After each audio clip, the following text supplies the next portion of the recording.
Hey everybody, Inhaler99's here, and I know it's been a while since I've done a video, so I thought, hey, why not? So I've been thinking about this one post that I saw on drugsforum.com, and it's basically a guy who was an addict, and he was asking about people's advice because his friend wanted to try the drug that he was addicted to, and he was asking for opinions and stories on people who were pretty much in the same boat as his, but maybe they went through with it. Maybe they gave their friends the drug that they were addicted to, and it reminded me of a story. So um, uh, some time ago, I was doing speed a lot, and I told my friend about it and such, and I kind of underplayed the whole ordeal because then I was really addicted to it, and I kind of made it sound as if, oh, I'm not. And even though it was kind of obvious, and and then it was just, just kind of chill, and only if you do it for like a little bit, it's kind of fun. And like looking back on it now, I think basically why I pushed it, to have that image with him, was basically because I was alone during that time, and I just wanted somebody to kind of be there, that I can chill with, because I hated smoking with people and such, and him and I always, kind of got along and stuff, and so I figured, um, since the only person he knew he could get that from was me, therefore I can control the dose, and it wouldn't be all the fucking time, there'd just be rare moments, and which what like prompted me to bring this up was, I'm also a member on this website called All Poetry, allpoetry.com, and there's this contest that I just entered now, and I said uh, the topic was to talk about regret, write a poem about regret, and so basically I wrote a poem about that experience, specifically because when it comes to speed, um, if someone's high on it, I used to uh, um, live in a house where people did speed all the time, around me constantly, and I can just look in their eyes, and they look so hollow, so dark, vastly, empty, very unique, that I can just tell right away. Oh, yeah, their eye. Just by looking in their eyes.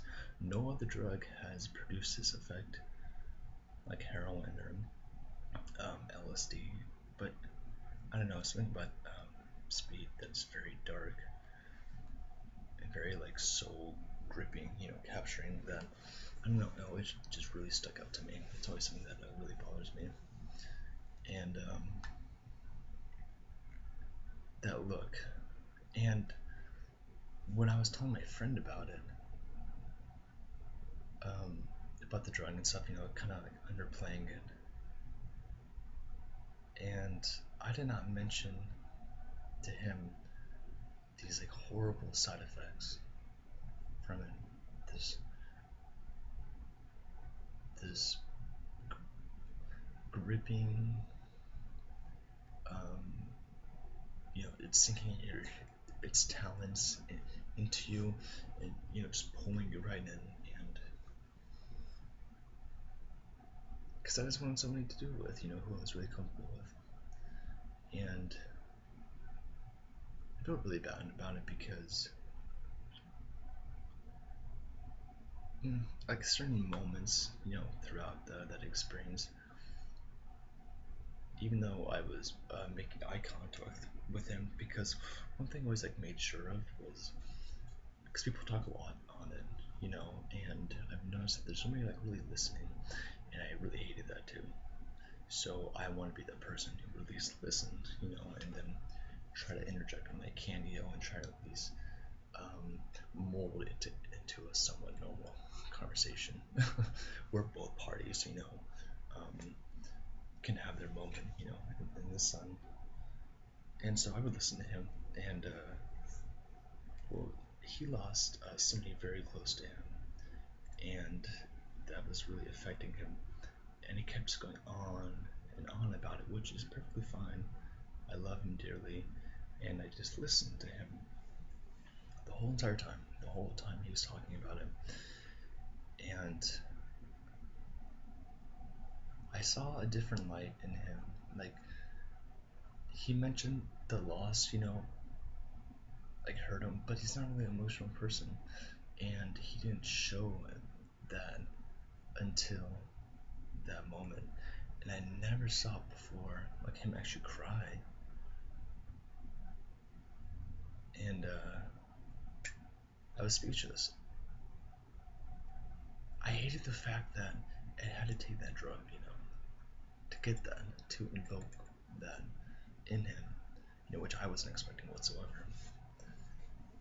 Yet, even though it was a very beautiful experience, I'm glad that him and I had shared it. I remember every part of it. So does he, even after all this time. Kind of like counteracting that was those eyes that I mentioned, those hollow eyes. And I don't know, it kind of seemed to kind of shine some light in a sense, in a dark world, but it seemed very twisted. And I can only seem to really get that out of him when we did that, which was extremely rare, like once every 6 months or something like that. And I don't know. I guess like he never got addicted to it because he only knows it through me, and I don't just hand it out to him. And he's too smart to do that anyway. But yeah, yeah.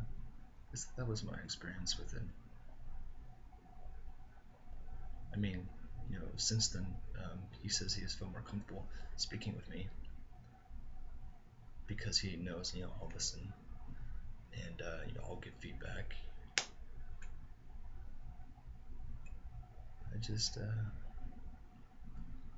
I think like what kind of like makes me standoffish is the whole fact that what it had done to me in my life completely ruined it.